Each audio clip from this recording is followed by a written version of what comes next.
मैं आपके माध्यम से फिर इनको चैलेंज करता हूँ, आइए किसी स्टेज पर आमने सामने बैठ करके, उस हम तो राजनीति छोड़ देंगे अगर हमारे ये सवालों को जवाब दे दें तो। हम इनसे डिबेट करना चाहते हैं, आए क्यों नहीं जनता में? बिल्कुल। ये लेकर के पैसों को, हमारे पैसे हमारी ज़मीन को खरीदना चाहते हैं, ऐसा खरीद नहीं होगा। और इनको इनको सबक सिखाने का काम करेंगी जनता। मुझे पता है जनता बिल्कुल मन बनाई बैठी है और इनको घुसने भी नहीं देगी, इनको इनसे पैसा भी वसूल करेगी और इनको वोट भी नहीं देगी। इनको वोट की चोट से इनका खात्मा करेगी और अपने बेटे भरोसा करेगी। ये मैं आपके माध्यम से यकीन करता हूँ इस बात का। नौकरियाँ जब इनके ज़मीन का दौर था, जब इनकी सरकारें थी, नौकरियाँ इन्होंने बंदर बांट करी, ऐसे बांटी जैसे रेवड़ी बांटते हों।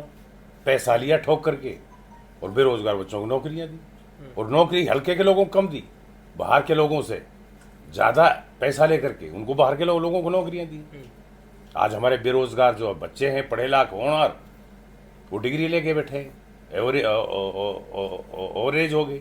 और जब इन्होंने 5 साल का राज मौका मिला इनको, इस राज में सिवा कौम को और इलाके को, 36 बरादरी को लूट करके जो अपनी कोठियाँ तिजोरियाँ भरी हैं ना, इनका पता लग जाएगा। अब जनता इनसे हिसाब ले रही है, मांग रही है, और जहाँ जहाँ जा रही है इनके पास सिर्फ वोट मांगने कोई वो नहीं है, सीधा पाँव पकड़ते हैं जाकर के, गलती होगी माफ़ कर दो, पैसा जेब में रखते हैं, बट वो थैला पैसा देने की कोशिश करते हैं। मैं सब आदमियों से अपील कर रहा हूँ, आपके माध्यम से भी, मैं गाँव में भी जाके कह रहा हूँ, ये पैसा खुदा के वास्ते, भगवान के वास्ते, पैसा जनता का है, ये हमारा है, इसको ले लो, मना मत करो उसको। नमस्कार, इस वक्त आप डीटीवी देख रहे हैं। अजय कोहली के साथ बताना चाहूँगा, आज मेरी मौजूदगी पलवल ज़िले के हतीन विधानसभा में है और हतीन के वो नेताजी आज मेरे साथ हैं जो लगातार पहले वक्त से बहुत लंबे समय से मेहनत कर रहे हैं, जनता के बीच जा रहे हैं।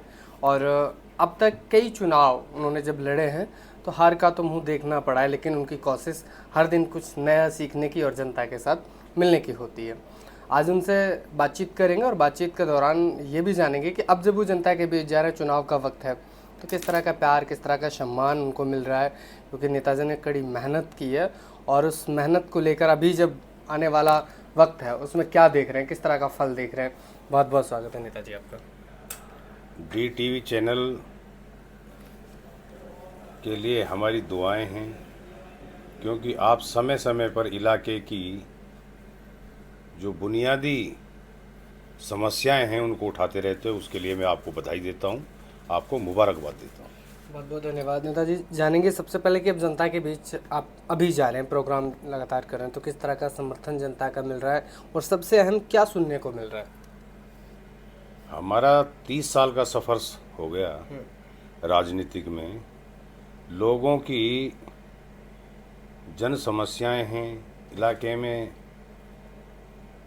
तरह तरह की परेशानियां हैं, भली भांति इलाका जानता है, विधानसभा के लोग जानते हैं, विधायक भी बने हैं, मंत्री भी रहे हैं, सरकारें भी चलाई हैं, लेकिन समस्या जस के तस है, कोई समाधान नहीं, कोई उनका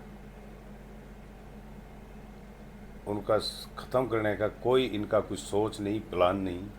हम लोगों के बीच में जाते हैं, लोग हम पे भरोसा कर रहे हैं और हम मुद्दों को लेकर के, हमारी स्टार्टिंग से जब से हमने राजनीति में कदम रखा तभी से आज तक हमारी ये सोच और फिक्र रही है कि इस इलाके की भोली जनता, गरीब लोग, इनको कैसे इनका समाधान हो, इनकी समस्याओं का कैसे निपटारा हो, इनका क्या इनका हल निकले, उसको लेकर के हम जनता के बीच गांव-गांव जाकर के जूझते हैं, लोगों से संघर्ष करते हैं, उनके जाके मंथन विचार करते हैं।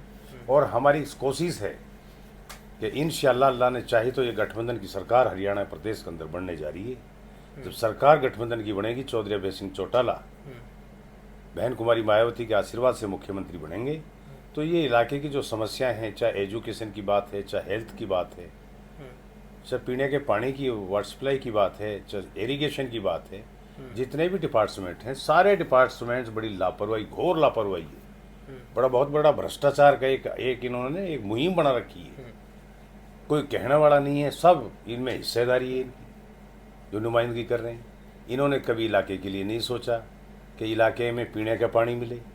आज देश को आज़ाद हुए 70-75 साल हो गए और दिल्ली जो राजधानी से भारतवर्ष की, इससे मात्र हम 50 किलोमीटर पे बैठे हैं। यहाँ पीने का पानी भी लोग आज खरीद करके पीते हैं। ये बड़ी गैरत की बात है। पता नहीं लोग कहाँ गुमराह हो जाते हैं।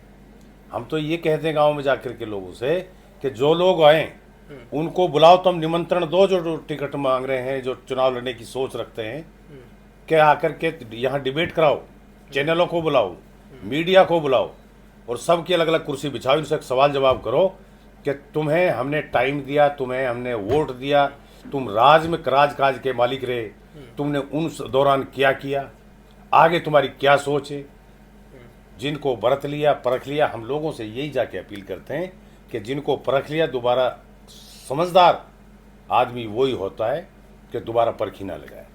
जिनको बरत लिया परख लिया, जिन्होंने अपने कार्यकाल में जो कुछ किया लोगों के सामने है।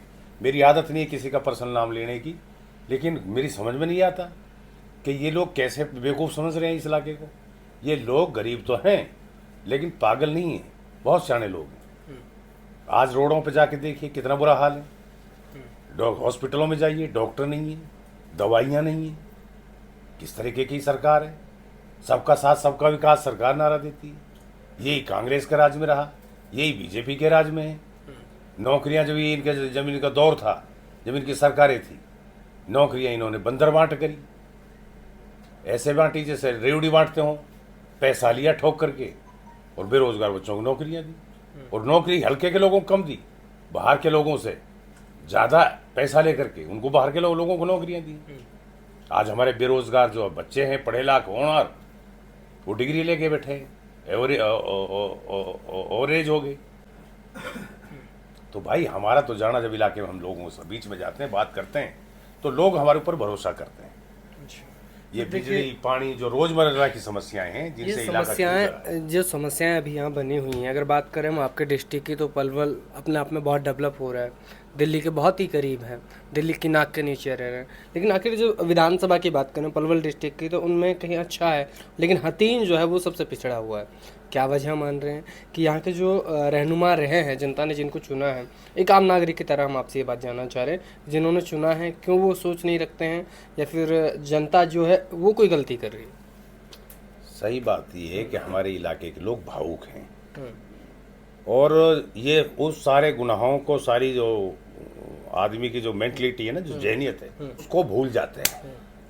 और ये नारा जब लग जाता है कि बेचारा, बेचारे का नारा लगते ही सारे गुनाह माफ। अब ये बेचारा बन तो गए, लेकिन ये पावर में भी आ गए, सत्ता भी इन्होंने संभाली। अब इनको लोग, अब ये दोबारा सोचते हैं कि बेचारा लग जाए या लोगों को बहका लिया जाए। अब लोग बहकाए मारने वाले नहीं हैं। इनको सबको बरत के देख लिया, परख के देख लिया। इनका जो व्यवहार था वो सारा लोगों ने नज़दीक से देखा है। अब इन पे कोई भरोसा करने वाला नहीं है। अब जनता की एक ही पुकार है कि हमारी कोई सेवा कर सकता है ईमानदारी से, हमारे इलाके को कोई विकास की गति पे ला सकता है, हमारे बेरोजगार बच्चों को अगर कोई नौकरी ईमानदारी से दे सकता है बिगर रिश्वत के, तो आपका बेटा, आपका सेवक तैयब हुसैन भीम सिंह का, लोग ये उम्मीदें हमसे कर रहे हैं। और देख रहे हैं आप, रोजमर्रा हमारे कार्यक्रम लोगों में हो रहे हैं। गांव 80% 70% मेजोरिटी में लोग, जिन्होंने हमें न 2014 में वोट दिया, न 2019 में वोट दिया। अब की बार सबकी सोच है, चाहे हिंदू बेल्ट में चले जाइए, चाहे मुस्लिम बेल्ट में चले जाइए, दोनों में एक ही सोच है। और बुद्धिजीवी, पढ़े लिखे, जो समाज सेविक हैं, जो हमारे समाज में बड़े हैं, चाहे हिंदू बेल्ट में हैं, चाहे मेयो बेल्ट में, सबकी एक धारणा, एक सोच भी है कि हमने यार इस 30 साल से इसका तैयब भीम सिंह का इसका सफ़र देखा है, इसका संघर्ष देखा है। सही मायने में अगर 36 बिरादरी को साथ लेकर के हिंदू मुसलमान भाईचारे के को आगे बढ़ाने का काम तैयब यही कर सकता है, तैयब भीम सिंह का ही।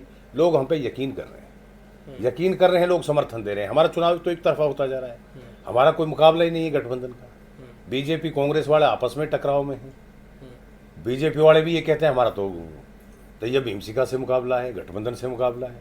कांग्रेस वाले कहते हैं तैयब भीम सिंह से मुकाबला है, गठबंधन से मुकाबला है। तो वो लोग तो विचलित हुए पड़े हैं, घबराए पड़े हैं, बौखड़ाए पड़े हैं। जनता हमारे साथ है, और दिन प्रतिदिन जो लोगों का जमावड़ा यहाँ बढ़ता जा रहा है, जो आशीर्वाद देने के लिए हमारे नौजवान साथी, बुजुर्ग, समाज सेवी लोग आकर के हमें आशीर्वाद दे रहे हैं, प्यार दे रहे हैं और समर्थन दे रहे हैं, उसे आभास होता है कि अभी इन चंद दिनों में, हफ्ता 10 दिन के भीतर, चुनाव तो बाद में आएगा, आचार संहिता बाद में लगेगी, टिकटों का वितरण बाद में होगा। ना तो बीजेपी वाले, कम से कम 10 तो बीजेपी वाले लट्ठान के लटके पड़े हैं, होर्डिंग लगा रखे हैं। 10 ही कांग्रेस के लटके पड़े हैं लट्ठान के, अपने होर्डिंग लगा रखे हैं, जो टिकट मांगने वाले हैं। हर आदमी अपना दम भर रहा है, टिकट एक को मिलना है। ये सारे के सारे साथी, मैं इनके इस्तकबाल के लिए खड़ा हूँ। मैं तो वेट कर रहा हूँ कि टिकटों का वितरण हो, और मैंने तो उनके लिए स्पेशल बीजेपी कांग्रेस वालों के लिए माला बनवा रखी है। अच्छा, गठबंधन की माला है, उनको प्यार से गले लगाएंगे, वो सारे यहाँ आएंगे। और अब की बार इतना ऐतिहासिक जीत हतीन में होगी कि रिकॉर्ड तोड़, क्योंकि मुझे जो 36 बरादरी का प्यार मिल रहा है, आज तक किसी कैंडिडेट को हमने भी, हमारा भी काफ़ी अरसा उम्र का हो गया, हमने लोगों को चुनाव देखे, लड़े भी हैं, लोग लड़ाए भी हैं, लेकिन इतना इतना ज़बरदस्त हुजूम, प्यार, आशीर्वाद जो हमें मिल रहा है, उससे आभास होता है कि ये कांग्रेस बीजेपी वाले अटक के खड़े रह जाएंगे। आधे में गठबंधन रहेगा और आधे में दोनों कैंडिडेट रहेंगे। नेताजी, जब अब आपने पहले जो चुनाव लड़े उनमें कई तरह की आवाज़ें रही हैं। ये कहा जाता है कि अब की बार बीजेपी ने उनको खड़ा किया, तैयब जी को, अब की बार उनके माध्यम से वो खड़े हुए। तो इस तरह की हर बार ये बातें रही हैं। तो इस चुनाव में अक्सर कर हार का ये भी कह सकते हैं कि ये भी रीजन हो सकता है, और आप क्या मानते हैं? तो ये जो बातें की गई हैं, तो इनमें कितनी सच्चाई, क्या इनको लेकर आप कहना चाहेंगे? मैं आपके माध्यम से जनता से या आह्वान भी कर रहा हूँ, और आपके माध्यम से एक ये जो आपने सवाल किया, इसका जवाब भी देना चाहता हूँ। यहाँ हतीन विधानसभा एक भारतवर्ष का एक वो खत्ता है, ये वो इलाका है जहाँ से भाईचारे का संगम शुरू होता है, और हम भगवान श्री कृष्ण के वंशज हैं, नो डाउट। हम बेझिझक इस बात को कह सकते हैं, इतिहास गवाह है। हमारे लिए बुजुर्गों में विरासत में भाईचारा मिला है। चुनाव बाद की बात है हमारे लिए, राजनीतिक बाद की बात है। सबसे पहले हमारे लिए भाईचारा है। हिंदू मुस्लिम एकता का जो है, अगर सही मायने में हमने 2014 में चुनाव जीत रहे थे, लेकिन 2014 के चुनाव के नज़र लगी जालिम आदमी, उन्होंने हिंदू मुसलमान का रूप देकर झगड़ा करा दिया। और हमारे 2 बार यहाँ से विधायक रहे, बीजेपी के प्रत्याशी थे चौधरी हर्ष कुमार, अब वो कांग्रेस उन्होंने ज्वाइन किया है ताज़ा। उसको लोगों ने घेर करके उसका मर्डर करना चाहते थे ये कांग्रेस के लोग। यहाँ झगड़ा होता, कैंडिडेट के अगर साथ कोई ऐसा हादसा हो जाता, भाईचारा खत्म था, तार था। कौन भाईचारे को बचा लेता? हम भी नहीं बचा पाते। लेकिन हमें भगवान ने शक्ति दी, अल्लाह ने हमें ताकत दी, सूझ दी, बूझ दी, बुद्धि दी। तुरंत हमने चौधरी हर्ष कुमार को अपने कब्जे में लिया और हमने भाईचारे का झंडा गाड़ा। और हमने पहले ये कह दिया कि चौधरी हर्ष कुमार को कोई बाद में हाथ लगाएगा, पहले हम सामने खड़े हैं, हम सीने पे गोली लेंगे, हम देखते हैं तो कोई हमारे इस भाईचारे को खराब कर दे। तो हमने तो भाईचारा को जिंदा बचाने रखने के लिए अपने चुनाव को हार गई। लोगों ने प्रचार प्रसार कर दिया कि ये तो हर्ष कुमार को मिल गया, हर्ष कुमार इसको चुनाव लड़ा रहा है, ये तो हर्ष अरे ये तो एक हैं। तरह तरह की रूमर पहले चले, फिर कभी बीजेपी कह देते।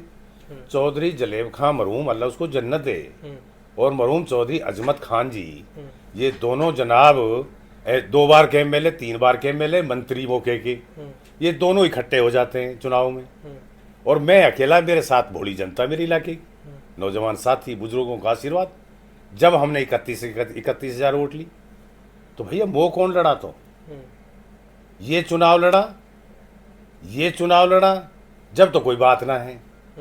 चौधरी जलेब खां को ये लोग भूल गए अपनी औकात को। लोगों ने तरस खा करके वोट दे करके इनको एमएलए बनाया था जब ये सीपीएस बने थे। और जब इन्होंने 5 साल का राज मौका मिला इनको, इस राज में सिवा कौम को और इलाके को 36 बरादरी को लूट करके जो अपने कोठिया तिजोरियाँ भरी है ना, इनका पता लग जाएगा। अब जनता इनसे हिसाब ले रही है, मांग रही है। और जहाँ जहाँ जा रही है, इनके पास सिर्फ वोट मांगने कोई वो नहीं है, सीधा पाँव पकड़ते हैं जाकर के, गलती होगी माफ़ कर दो। पैसा जेब में रखते हैं, बट वो थैला पैसा देने की कोशिश करते हैं। मैं सब आदमियों से अपील कर रहा हूँ, आपके माध्यम से भी, मैं गाँव में भी जाके कह रहा हूँ, ये पैसा खुदा के वास्ते, भगवान के वास्ते, पैसा जनता का है, ये हमारा है, इसको ले लो, मना मत करो उसको। अच्छा सर, आपने वही कहा है कि भाई कांग्रेस में टिकट की लाइन है। अगर इसराइल को टिकट नहीं मिला या हर्ष को नहीं मिला, किसी अन्य को, कोई को भी नहीं मिला, एक को टिकट मिलेगा, तो बाकी के नेता कहाँ जाएंगे? मुझे उम्मीद है अगर कांग्रेस, जय को अगर टिकट नहीं मिलता है, जय मेरा बहुत अच्छा साथी भी रहा है, जय इतने सूझबूझ है उसके अंदर, इंसानियत बची है अभी थोड़ी, वो टिकट नहीं मिलेगा मेरे पास ही आएगा, वो समर्थन देगा, वो चुनाव नहीं लड़ेगा। अगर जय को मिलता है तो हर्ष आएगा। आना ऐसी एक्शन है, मैं स्वागत में खड़ा आप हूं। दोनों के लिए स्वागत में खड़े मैं हैं। दोनों किस्त तक कौन सी विकेट गिरती है वो सोच रहे हैं अभी। हाँ गिरेगी, एक से एक से गिरेगी, टिकट तो एक को मिलेगा। और भी साथी 8-10 वो भी मांग रहे हैं, पता ना किसको मिल जाए। डागरों में भी मांग रहे हैं, तेवतिया भी मांग रहे हैं, रावत भी मांग रहे हैं, और हमारे पार्षद हैं, सरपंच हैं, वो भी मांग रहे हैं। कई लोग मांग रहे हैं, लेडीज भी मांग रही है। अब पता नहीं पार्टी का फैसला किसको दे, जिसको भी देगी एक वो लड़ेगा। 8 है कि 9 हाँ के 5 है, कितने हैं पूरी गिनती 3 की ना हो रही है। अभी रुकिंग रोजाना लट्ठे पे लट के पाऊँ जब देखा हम तो अगर जनता ने आपको मौका दिया आगे, तो आपकी क्या प्लानिंग होगी, जनता की क्या सुख सुविधा? मेरी सबसे पहले फर्स्ट प्रायोरिटी होगी विकास की बात। जी, विकास जो अधूरा है अब तक 70 सालों में नहीं हुआ, पीने के पानी की बात होगी, स्वास्थ्य की बात होगी, एजुकेशन की बात होगी, बेरोजगार बच्चे हैं उनको नौकरी की बात होगी। हमारा हतीन बहुत पुराना इंडस्ट्री एरिया है, हम इसको इंडस्ट्री एरिया का हब बनाएंगे। मानेसर के तर्ज पे, पृथला के तर्ज पे, फरीदाबाद के तर्ज पे, सोनीपत के तर्ज पे इसको हम इतना डेवलप करेंगे कि हमारे जो इलाके के बेरोजगार नौजवान साथी घूम रहे हैं उनको यहीं घर के घर दलिया खा के जाएंगे, नौकरी करेंगे, अपने बच्चों को पालेंगे। दूसरा, हमारा मेवात में सबसे बड़ी, अगर हम अपना पेट पालन कर रहे हैं, ये ड्राइवरी लाइन है। जो ड्राइवर जितने मेवात में, इतने देश में कहीं किसी खत्ते में कोने में नहीं है, उनके लिए हम स्पेशल आरटीओ सरकार की तरफ से बनवाएंगे। ये लाइसेंस में जो बहुत बड़ी दिक्कत और समस्या आती है, उस समस्या का हम समाधान कराएंगे। ड्राइवरों के लाइसेंस के लिए स्पेशल सरकार की तरफ से नॉमिनेट कराएंगे एक आरटीओ को, और कहीं भी लोगों को भटकना नहीं पड़ेगा। उनको हम लाइसेंस बनवाने का काम करेंगे। बेरोजगार बच्चे हैं उनको बिगर पैसे के, बिगर रिश्वत के उनको इंशाल्लाह नौकरी देंगे, ये हमारा वादा है लोगों से। और जो समस्याएं, रोड हैं, ये हॉस्पिटल हैं, डॉक्टर हैं, स्कूल हैं, सारी समस्याएं, एक एक समस्या, किस का नाम लें, समस्या ही समस्याएं। समस्याओं पे तो किसी ने ध्यान ही नहीं दिया। रो करके, झीक करके, बेचारा बन करके, बेचारे का खिताब ले करके, लाइसेंस ले करके लोगों को वोट ले लिया, फिर 5 साल साहब कहलाए। साहब मीटिंग में हैं, साहब सो रहे हैं, साहब दुबई जा रहे हैं, साहब गोवा जा रहे हैं, ये साहब इनमें ही लगे रहे हेलीकॉप्टर में घूमने में, जनता ढूंढे ना पाए। नौकरियों की बात है, लूट खसोट मचा दी। ये डंगामारी नहीं चलेगी। यहाँ जनता जागरूक है, सजग है, और तैयब भीमसिका को अपना सेवक मान लिया, अपना बेटा मान लिया है। और इंशाल्लाह हम आपके माध्यम से ये भरोसा यकीन दिलाते हैं कि अल्लाह ने हमें मौका दिया, जब तक हमारी सांस में सांस है, इस इलाके की 36 बिरादरी की हम सेवा करेंगे। जिस तरीका से 30 साल का हमारा सफर रहा है, संघर्ष रहा है, हमने संघर्ष करके अपने लाइन खींच करके एक इतिहास रचा है। ये इतिहास 24 के चुनाव में आप देखना कितना बड़ा एक रूप लेकर के खड़ा होगा। आपके माध्यम से ये मैं चैलेंज भी करना चाहता हूँ इन विरोधी लोगों को जो तरह तरह की गुमराह करने की कोशिश करते हैं। ये आए, मैं आपके माध्यम से फिर इनको चैलेंज करता हूँ, आइए किसी स्टेज पर आमने सामने बैठ करके, हम तो राजनीति छोड़ देंगे अगर हमारे ये सवालों को जवाब दे दें तो। हम इनसे डिबेट करना चाहते हैं, आए क्यों नहीं जनता में। बिल्कुल। ये लेकर के पैसों को, हमारे पैसे हमारी जमीन को खरीदना चाहते हैं, ऐसा खरीद नहीं होगा। और इनको सबक सिखाने का काम करेंगी जनता। मुझे पता है जनता बिल्कुल मन बनाई बैठी है, और इनको घुसने भी नहीं देगी, इनसे पैसा भी वसूल करेगी, और इनको वोट भी नहीं देगी। इनको वोट की चोट से इनका खात्मा करेगी और अपने बेटे भरोसा करेगी। ये मैं आपके माध्यम से यकीन करता हूँ इस बात का। चलिए, बहुत बहुत धन्यवाद। उन्होंने कई बातों का जवाब इस तरह से दिया कि जो आप सुन पाएंगे पूरी वीडियो में, ये भी समझ पाएंगे। और उन्होंने बताया कि इस इलाके की जो समस्याएं हैं वो जस के तस हैं। यहाँ जो लोग चुन के जाते हैं वो जनता के साथ हमेशा धोखा करते हैं, लेकिन अगर वो तैयब हुसैन भीमसिका को चुनते हैं तो यहाँ की दशा और दिशा दोनों को बदलने का काम करेंगे। बाकी जनता से अपील की है और जनता से कहा है कि वो आप सोच समझकर वोट करें। और सबसे पहले उन्होंने ये भी कहा है कि लोभ लालच देने की भी लोग कोशिश करेंगे तो उसको आप, जो भी दिया जा रहा है क्योंकि वो आपका हक है तो वो आप रख लें। तो इस तरह की बातें की गई, लेकिन आप वोट करते वक्त इस चीज़ का किसी भी लालच में ना आए, किसी भी नेता के बहकावे में ना आए, और आपका मतदान जो है वो आपका अधिकार है, अपना अधिकार का प्रयोग करें। साथ ही मैं आपको बता दूं, उन्होंने जो कई तरह के इल्ज़ाम पिछले चुनावों में रहे हैं उनको लेकर भी बात की। उन्होंने वो भी क्लियर किया कि हम लोगों ने सिर्फ भाईचारा निभाने की कोशिश की है, लोग दुष्प्रचार करते हैं। तो ये सारी बातें उन्होंने क्लियर की। लगातार आप हमारे साथ देखते रहे DTV। Camera person Ismail Mannan के साथ मैं आपका अपना जी कुली। धन्यवाद।